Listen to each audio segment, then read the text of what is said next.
Ayan, masyadong mababa yung kanina. Inayos ko yung ating camera, guys. So, nakagawa na tayo ng 3 video. Tigti 10 minutes at least, 8 minutes. So, yun. Ginawan ko ulit ng panibagong video yung magkano ang sahod dito sa Paris, sa France. So, gawan din natin kasi para para mas maintindihan nyo guys na yung sweldo, kahit na malaki, ay malaki din ang expenses. Diba? Magkano yung expenses, magkano yung cost of living dito sa France. So, cost of living, yan. Kung sumusweldo ka ng 1,500, 2,000, 2,500, o 3,000 a month. So, yung expenses naman natin ang ating pag-uusapan ngayon. So, unahin muna natin yung rent. Magkano ba yung usual na rent dito? So, kung nagre-rent ka ng apartment, kung ang apartment mo ay depende kasi yan sa sukat, kung ilang metro or kung ilang square meter yung apartment mo. For example, ang apartment usually ay ganito ang apartment. Dito sa lugar ko medyo mahal. Hindi ko alam kung bakit. Medyo mahal dito ang apartment. So, usually, kapag 20 metro, 20 square meter yung 20 metro yung apartment mo, mga nagre-range ng 700 to 750 euro. So, kagaya dito, ang bahay ko is 440 metro. So, ang expenses ko dito sa bahay is 1,350 yung ating renta plus yung ating kuryente na 158. So, ang expenses ko approximately dito sa bahay is 1,600. Yan. Kasama yung insurance, tapos yung wala nga itong maintenance kasi hindi ko naman sinisingilan sila ng mahal. Kaya karamihan talaga nagro-room sharing. Kasi kung hindi mo kayang bumili, hindi mo kayang mag-rent ng ganitong bahay o hindi mo kayang mag-rent ng wala naman ditong nakikita na yung mayroong 10 metro, magkano yan? 550, 450, ganyan ang mga bahay dito. Tapos yung kuryente niya, siguro mga 60 euro or depende kung ano. Kasi dito, medyo mahal yung kuryente ko. Dahil lahat kami electric. Wala kaming gas, wala kaming heater na centralized, sariling heater. Ako bumili ng heater. Kumbaga, portable yung heater namin na ginagamit. Mahal ang kuryente kapag winter. So, ang kuryente ko maabot ng 297 monthly yan, guys. Magkano na yung 297? Kung ito times mo sa peso, almost 18,000 to, kuryente lang yun lang yun, wala kaming TV. Hindi ko naman kailangan mag-TV. Hindi ako bumibili ng TV kasi itatax mo pa yan. Kailangan mo pa ng wifi. So, hindi ko naman kailangan ng wifi kasi another expenses ko pa yan. Magkano ang wifi? 40 euro ata monthly. So, gumagamit lang ako mobile data. Tapos, nag-upload ako ng mga video ko dun sa bahay ng aking boss. Tapos, yung meron lang kaming ref, meron kaming meron akong washing machine. Yun, yung mga blower, kasi hindi ka naman pwedeng hindi mag-blower sa diba, sa kapag winter. And then, ano pa ba ang mayroon? Yun, yung toaster, water heater, ganyan. Yung hot water, yan. Kaya medyo mahal talaga kapag winter, kasi syempre marami kang gagamitin na hot water, diba? And, yeah, for example, meron ka ng magkaning rent. Kaya, usually, nagro-room sharing. Kapag nagro-room sharing ka dito, ang hinihingi ko kagaya sa kanila, 300 per month. And then, sabi ko, sa kuryente, sama na dito yung insurance, yung ng bahay. Ang hinihingi ko sa kanila, sa kuryente, tigpo 40 hinihingi ko sa kanila. So, bali, on and all, 340. Pero si Rose, yan, ang binibigay niya sa akin, 350 plus ang binibigay niya sa akin. Kasi alam niya yung aking, alam niya kung magkano yung aking binabayaran lagi. So, yun, dun sa 40, kasi nung nakaraang 2 months, 200 plus yung bill ko sa electricity, yung ating electric bill. So, tigpo 40 sila, 120 repair, yung gagaya niyang pagpipintura. Ako na nga lang ang gumagawa, guys, kasi para hindi na ako maanuhan, kasi hindi naman ako pwede na yung bahay ko, dahil gusto ko i-maintain siya ng ayos, dahil kapag hindi mo siya i-maintain ng ayos, kapag isinurrender mo sa agency, mas malaking problema, kagaya ng nangyari sa taas. So, yun, wala na pala tayong bahay sa taas, sa 4th floor, sinauli natin sa agency. So, isa na lang yung bahay natin, ito na lang. So, yun. And then, yun, pangkaraniwan na lang, ibibigay ko na computation sa inyo sa cost of living dito. Yan. kung for example, 350 sa bahay nyo, di ba? 350 yung inyong rent. So, yung inyong transpo, ang transpo ngayon, yung Navigo card na niloloadan every month para sa pamasahe mo na unlimited naman na yun kahit saan ka pumunta, 86 euro yun, guys. So, 436 na. Di ba? Sa rent at saka sa transpo mo. And then, yung pagkain, yan, medyo mabigat yung pagkain kasi mahal na nga, ang mahal ng bilihin, guys. Ang mahal na ng bigas. Yung 1 euro ngayon, 2 euro plus na. Magti 3 euro na nga eh. Ang 1 kilo. Tapos yung mga isda, di ba kanina nga, yung yan na malengke ako, yan ginawa ko din ng video kanina. Yung mga 9 euro noon, wala na ngayon, 14 euro na, ganyan. So, medyo talagang mabigat. For example, ako noon, nakakatipid pa ako, kaya ko ang 50 euro a month. Kasi yun nga, napasubo ako dati noon na bumili ako ng lupa, parang na very excited ba ako na, 200,000 yung sweldo ko a month, di ba? Yung bago pa lang ako dito. O parang na-overwhelm akong masyado na tingin ko ang laki-laki na, ganyan.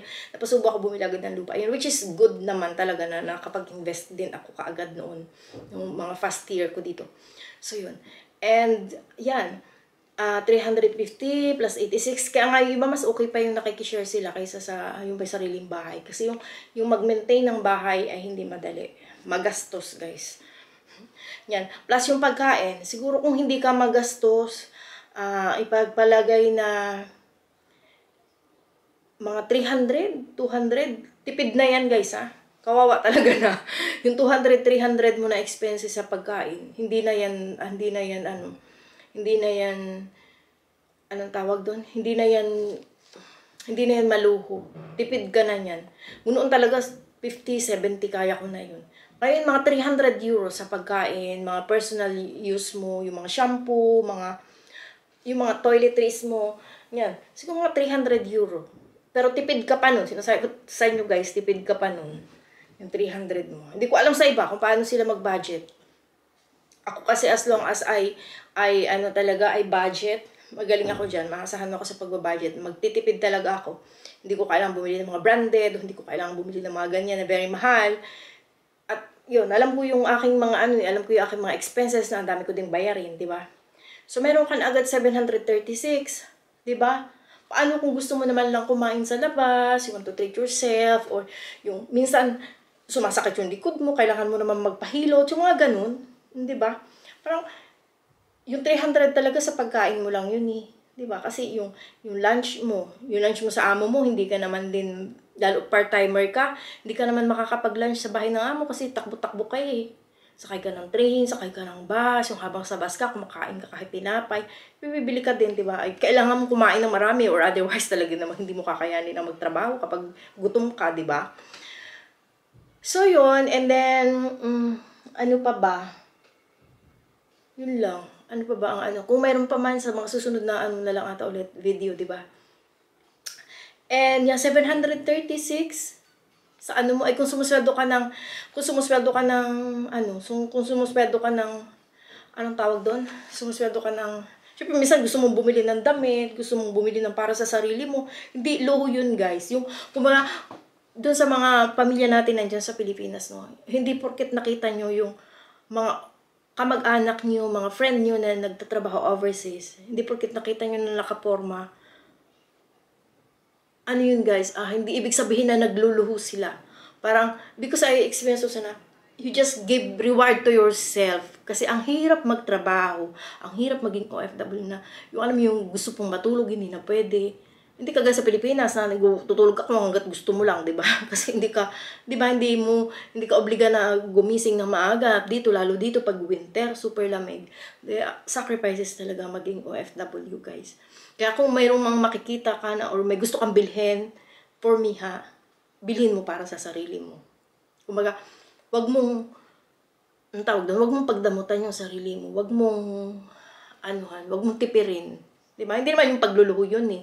Kasi parang, hindi ko naman siguro mayroon din mga OFW talaga na maluho, pero ano pang karaniwan naman, parang wala eh. Kasi iniisip lagi nila yung mga family nila sa Pilipinas, kumbaga makatreat man nila yung sarili nila, reward nila yung sa sarili nila, kasi para mabawasan din yung homesick nila, or mabawasan din yung bigat at pagod nila, diba? Parang ganun. So yun, mahaba na yung video natin, 10 minutes na ulit tayo. So, for example, na ang sinusweldo mo ay ano, tapos may itinutuition ka sa Pilipinas, o, di ba? Palagay na 750. Tipid na tipid ka na nun. Yun yung expenses mo every month dito. Di ba? Rent, pagkain, tsaka yung mga basic mo, di ba, na kailangan. Tapos kung sumusweldo ka ng 2,000, o di meron ka pang ano din, 1,200, 1,200 plus, di ba? Yung 1,200 plus mo naman, ilan yung pinapaaral mo sa Pilipinas, ilan yung humihingi sa'yo. Syempre, kailangan mo din yung investment. Yun talaga pinaka-importante, guys. Kasi, tama din yung mga sinasabi ng mga speaker na kailangan mong unahin yung ating investment para sa sarili natin. Kasi hindi naman every time ay malakas ka. Kasi paano kung hindi mo na kayang kumita ng pera? Paano kung hindi mo na kayang magtrabaho? At least meron kang source, meron kang pagkukunan na yung mga hindi nagkasakit ka, di ba? Kailangan talaga meron kang savings, meron kang natabi, hindi lahat ay i-share mo. So, hindi din ganun kalaki. Kasi for example na 750 euro, 750, tipid na tipid ka na yan, times 60, 45,000. Ay kung sumusweldo ka naman ng 100,000 plus lang, tapos lahat ihingi sa'yo, lahat ay depende sa'yo. Paano yung investment mo? Paano mo hulugan yung mga insurance mo, di ba? So, hindi ganun kalaki din, guys. Kumagang yun nga. Paglaki ng sweldo, paglaki din ng expenses. Ko ulit yung ating Santa Lucia Land. Maraming salamat sa inyong lahat sa patuloy na pagsuporta sa ating channel at sa ating Santa Lucia Land. Hindi ko na ito tinatanggal dito. Yan, dyan ko na yan siya. I-career natin din yung Santa Lucia Land kasi makatulong din siya sa ating income. Ayun, sa susunod i-share ko sa inyo magkano yung commission, di ba? Para may mga vlog tayo para sa to. Dinikit ko na to din yung aking Sales Excellent Award para mas ma-inspire ako na lagi ako kasi nga may mga time na parang natatamad ka na talaga. So, at least kung nakikita mo yan siya dyan, parang babalik na ulit na ma-inspire ka and motivate mo ulit yung sarili mo. Yan. Kung yan nga, we invest our hard-earned money habang bata pa tayo, yung kumikita pa tayo sa property. Kasi ang property, every year, tumataas talaga ang value niyan. So ngayon, may memo na naman. By May, tataas na ulit yung ating price. Yung ating miscellaneous, tataas na. So, ibig sabihin, yung mga bumili last year, mataas na yung value ng property nila ngayon. Kagaya yung mga binili ko kasi yung Tanawan Batangas, Bawan Batangas, magtataas na sila this May. So, ibig sabihin, tumaas na yung value ng ating condotel doon. So, yan. Santa Lucia Land, may office po tayo dito sa Paris. Ito ay 51 years na sa market. And yung office natin dito sa Paris, parang 11 years kasi the last year is 10-year anniversary. So, 11 years guys, yung ating opisina dito sa Paris. Kung interesado ka, we are welcome or naghanap kami ng agent, marketing consultant na yan, we can earn additional income, di ba? Yung pambayad mo sa condo mo, pwede mo nang kunin doon sa commission mo, di ba? Basta masipag ka lang. So we keep going and yan, may project tayo. How many projects? More than 300 projects nationwide. So yun lang, we keep going and yan, of course, the top send. You can send money back home to your loved ones in the Philippines using our top send. And where's our flyers? Nandito yung mga flyers ko, guys. Wala pa kasi yung banner ko dito. Hindi ko pa nakuha kay manager mo ko. So, pag nakuha ko na siya, ilalagay ulit natin dyan sa likod.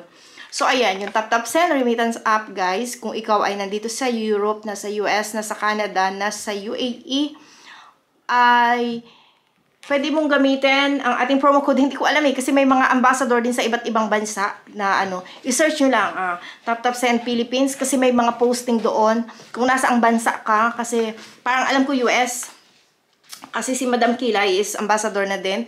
Parang 20 euro pa yung ibinibigay sa kanya. Yung sa akin kasi dito sa Europe kasi 1 year na tayo, 10 euro na lang po ibinibigay using my promo code. So, mas okay, search nyo. Kahit hindi nyo gamitin yung aking promo code na JAPH, gamitin nyo kung yung bonus ay 20 euro, so you go. May instruction naman kung anong promo code yung Kung gusto mo naman at dito sa France ka, yun, JAPH pa din, 10 euro yung ating bonus. Yan, Top Send. 0 fees, yun lang yung kagandahan nito. 0 yung ating fees, wala pong charge yung pagpapadala. Great, yung ating rate so far is 60 plus point 20. Yan. Hindi mo na kailangan pumila sa mga remittance center. And fast remittance. Minsan ay may mga nagiging problem, naghahang, or na ano, yeah, nare-resolve naman po yun. You can message sa sa customer service po ng TapTapSend. Sa baba ng app nyo, may nakalagay na contact support. You can contact support and yeah, nagre-reply naman po sila. So, we keep going, guys. Yan, pinapanood ko na naman yung video ko. I just play this one. I-play natin yan, Andy play. And yeah, we keep going and God bless us all. We love you all, guys. And yeah, maraming salamat sa inyong walang sawang pagsuporta. Bye, everyone!